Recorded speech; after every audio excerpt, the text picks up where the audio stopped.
All right.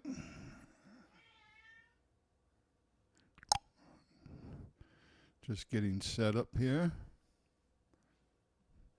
Getting ready for the big show.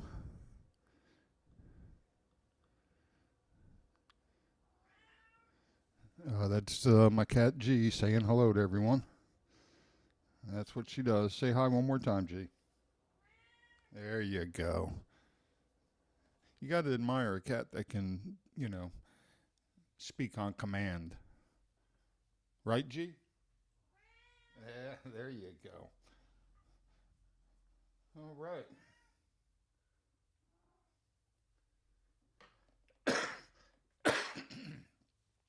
Excuse me.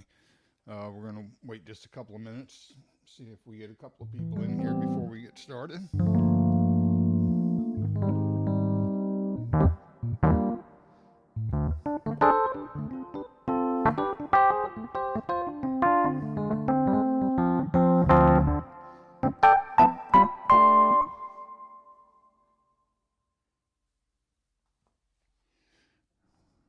Hello, Jennifer. Or should I say DZ? Welcome back. Always a pleasure to have you. And we may be doing another one of your songs pretty soon. We'll have to see. So, as you may have guessed from the title of the stream, we're going to the movies this evening. I'm going to talk just a little bit about film scoring. Um, I'm using a very short film, 4 minutes long. It's a silent film. It's called Nerdbox. It's an independent movie, and it's fun and it's quirky, and that's kind of how I had to approach it. So what we'll do is we'll watch. We'll go ahead and watch the movie without the music. Like I said, it's only 4 minutes long, and you'll get a feel for it. And then I'll go through a couple of different things. Typically when doing a film, especially a feature length, which I'll get to in another episode, you go through the entire movie, you watch the whole thing with just dialogue, and you make notes on where you feel the music needs to happen. Sometimes the director gives you those notes as well, where he would like it to happen, and sometimes you clash, and sometimes you don't, and it's all good. So that's usually step one. Then, I like to get the mood of the film and see where things go from there. Typically, a director has a rhythm that they edit to. There's so like each scene has a tempo and just a certain vibe that it carries that you can kind of get an idea and set your tempo to match. You're not trying to match action, so to speak. You're trying to just match the editing and the way the film is flowing at that particular moment. Uh, there's a little bit of that in here, but when you see the film, you'll understand why I didn't really need to I didn't need to spot it because the whole thing needed music. And anyway, let's just play the film. And enough of my yakking. All right, here we go. This is Nerdbox.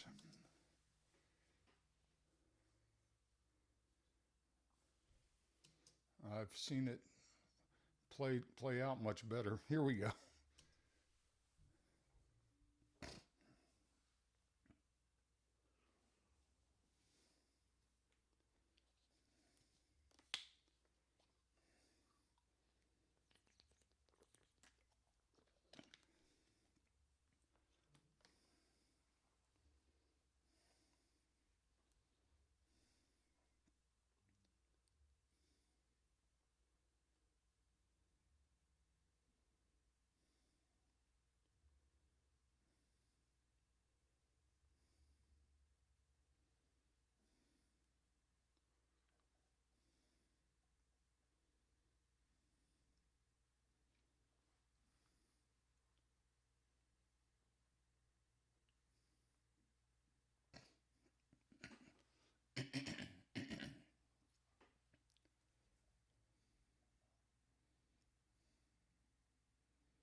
So there you have it. There you have the entire movie.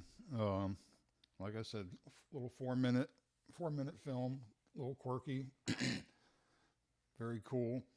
Um, so how do you approach something like this? Well, um, if we go back to what we were talking about with the rhythm of the film, you can you can see kind of a steady pace that keeps happening. Um, and so I tried to kind of cut to that. And using that pace, there are certain times where certain things happen that I'm able to, uh, where I can match the action in terms of certain things. It's very subtle.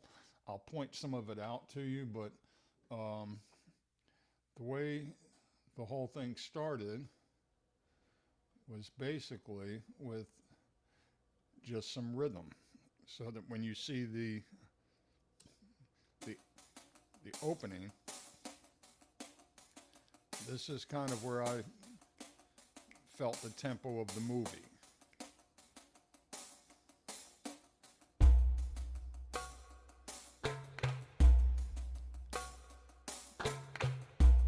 There's not a lot of tracks in this. There's 4 percussion tracks.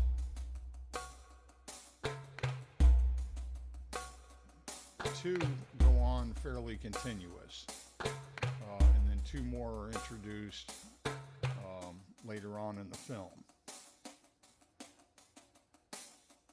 All right, so now you may notice when she starts moving, I go back to just the little hi-hat. And then when she sets the box down, just about down, back to that. So that's a little bit of an idea of what I'm talking about, like capturing the rhythm of the flow of the edit and what have you. So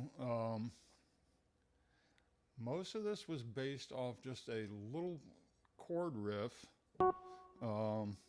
That the whole film screamed D major to me. So I just have a little.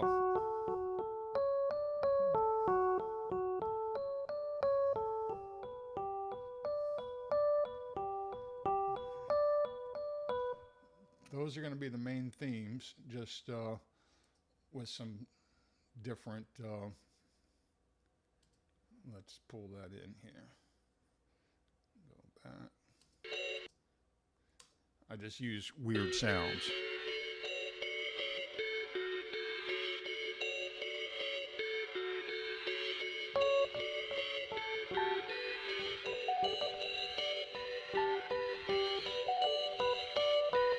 Okay, so you can kind of see where that was going.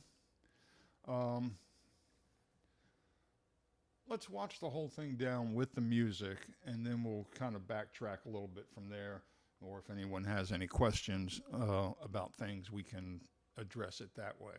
So here it is with with all the music.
So, excuse me.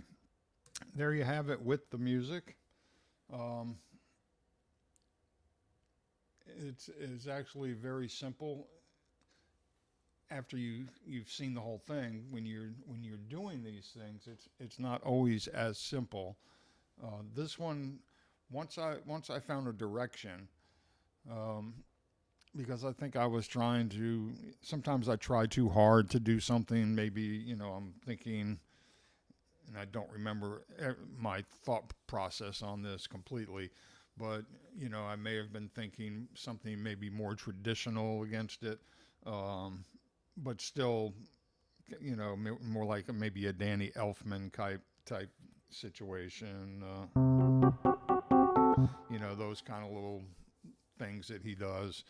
But I think I started hearing John Bryan in my head, and which definitely made me think, let's get a little more creative with it, a little weird, but not too weird. Um, so you can tell we'll go through different parts of the film now, um, and just talk about what I did, why I did it, and what did it. Um, so as we talked about, I set up the. I thought I would introduce her walking with the hi-hat loop.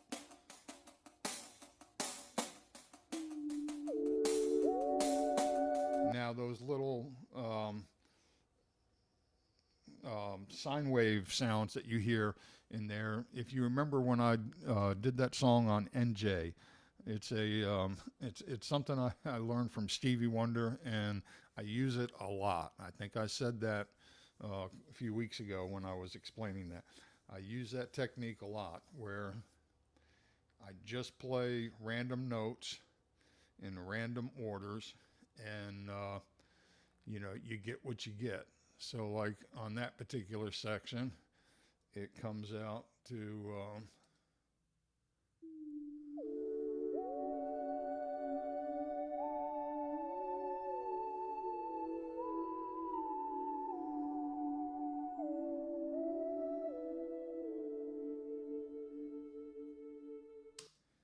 So that's what that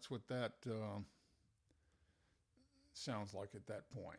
Okay, so now getting back, so we use the hi-hats to get her movement in there.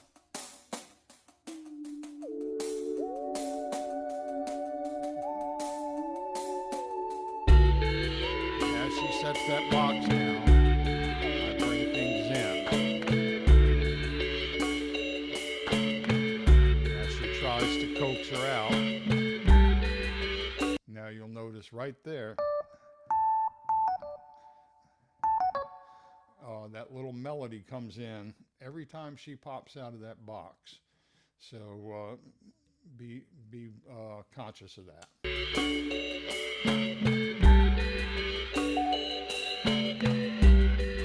it goes away just as quickly as she did. Now she's on the move again.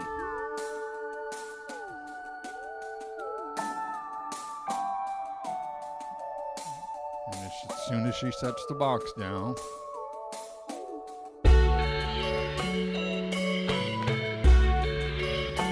I introduce another instrument.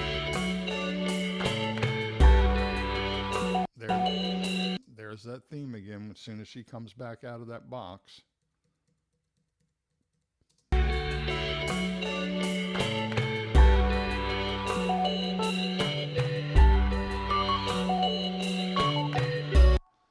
So, and then it goes away as soon as she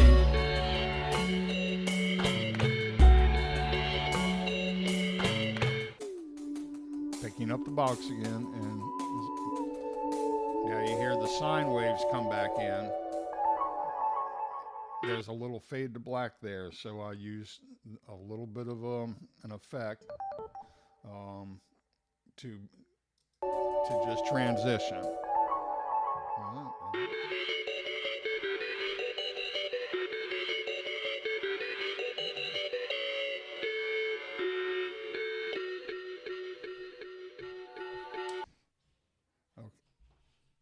Okay, so when she gives her the finger, I want it to kind of animate that a little bit.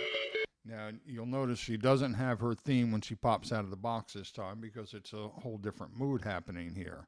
So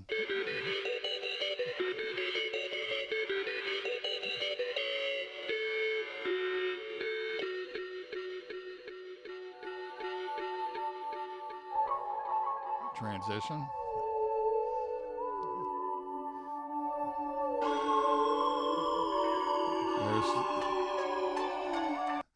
That took a while to create that scream. What did I do to create that? Let's see. It took 2 tracks.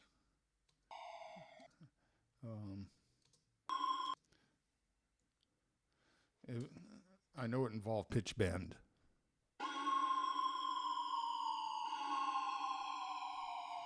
Yeah, and I delayed it so that with everything else, it sounded like it carried over for a much longer time.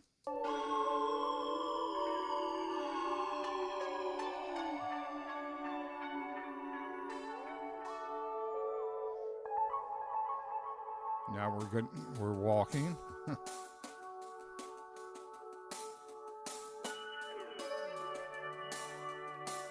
And if you notice, sometimes when she's walking, and this happens if you watch her foot land on how they land on downbeats.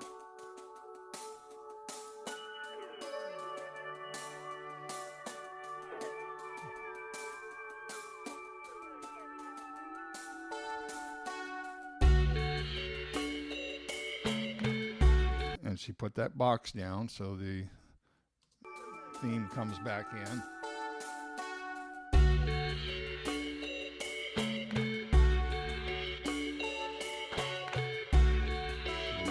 Pop her head out.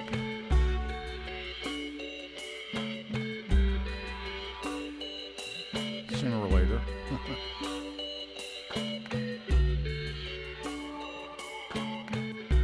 There, I have a little sound that I think it was the same sound I used in the transition, but I used it for her waving her hands.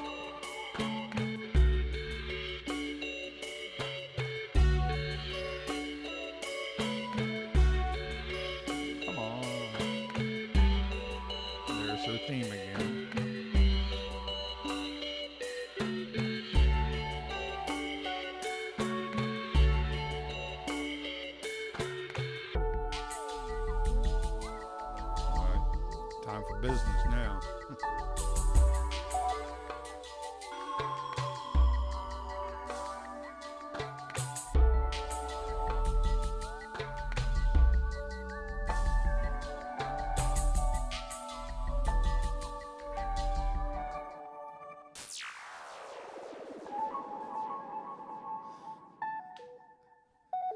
Now I just use a stock laser sound that I found somewhere for that when she shoots herself. And now you'll notice the theme has moved to her.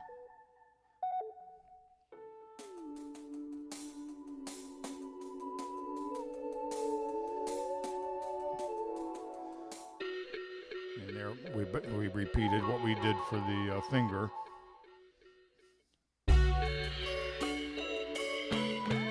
And then I just kind of played it out a little bit.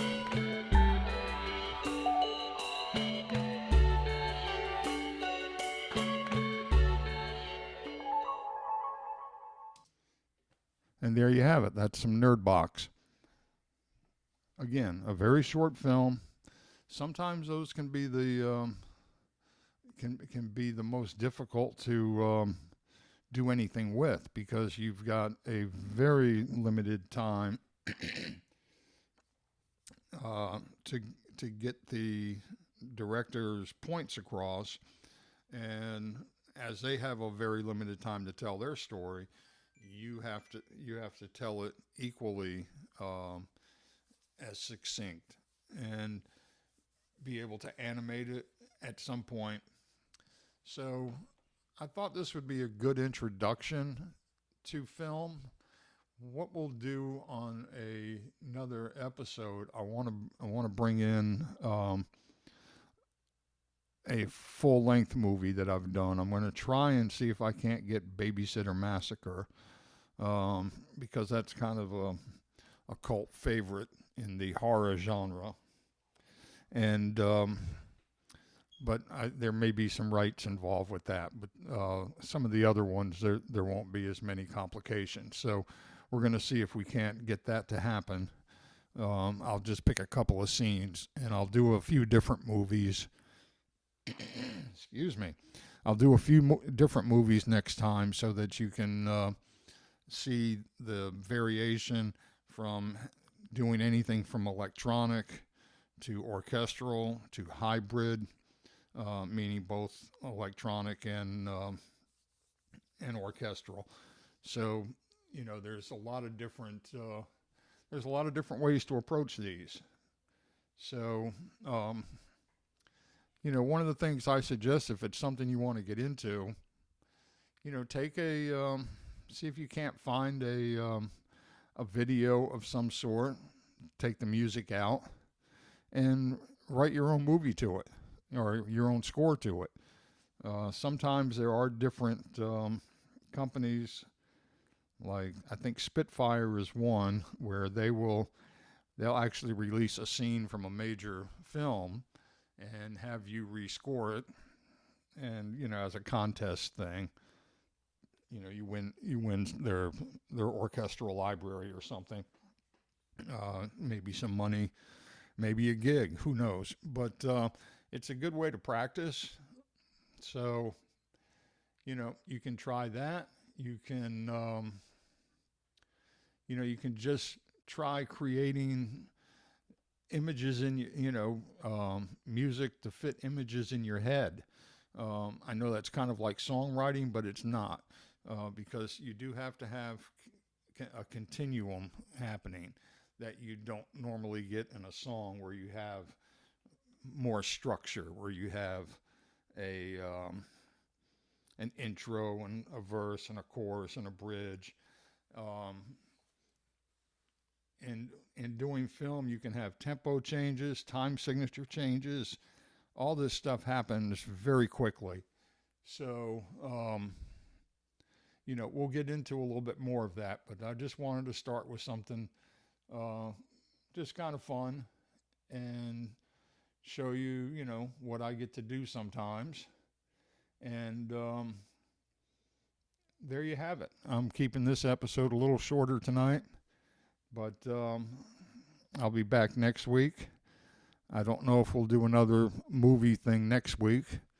I might do a little gear talk next week. There's an old saying that musicians talk about music, everyone else talks about gear, and I certainly have my share of gear.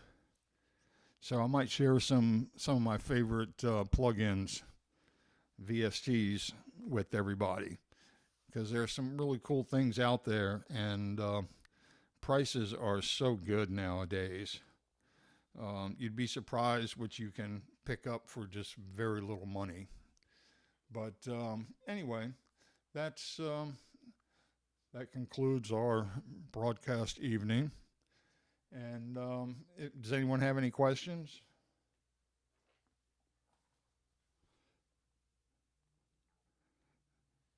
Oh, I'm sorry, kid. Do I need to go on? Do you have questions? I'd be more than glad to answer any questions you have and extend it. It's not like I have someplace to go. Um, I just thought a quick overview would be adequate. So, but I am available for question and answer. Let me also let people know that I can be found on Instagram under Amatone's Music, Twitter under Amatone's Music, Facebook under Amatone's Music, but also all of those I'm available as Buzz Amato. So all of those are options. So look for me, like and subscribe, or however they do that. Hit the little bell if there is a bell. I'm on YouTube, of course, under Buzz Amato. So that's BUZZAMATO. And so make sure if you've got some time, in about 20 minutes, my friend DJ Kid Star is going live, and he's going to be throwing down some records for a while, and he's always got something wacky planned. I think last week I told you he ate a death nut live, and it was painful to watch. I don't think he's going to do that. There you go. Put that link in the chat. Go check him out. Subscribe to him. He's a lot of fun. And I'm actually hoping that Monday he's going to come over here and get a lesson on Twitch live. Yes, you have. So we'll see if maybe he'll come in and, do that for us and take a lesson. So, all right, I'll play the movie one more time as it's going out. Oh, that's right, it's Memorial Day. We'll see how that goes then. Yeah, you won't be wearing pants. I will. I wear the pants in this household. I take that back. My cat does.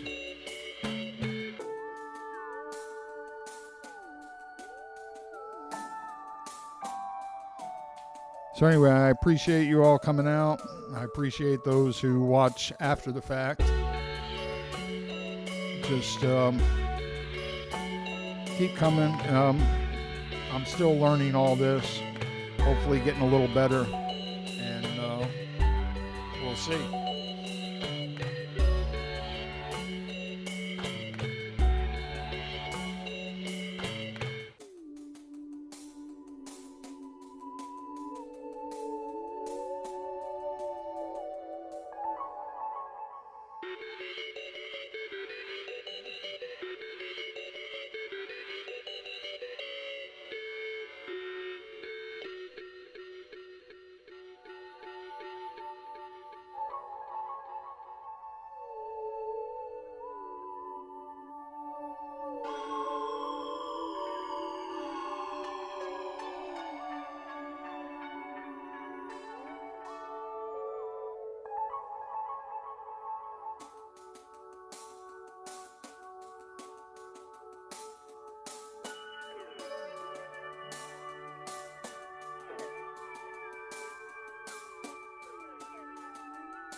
maybe just one peeking head and eye, just kind of.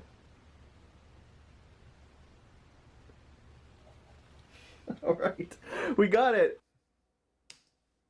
All right, that's it. I'll see everybody maybe Memorial Day, but definitely Thursday. Okay.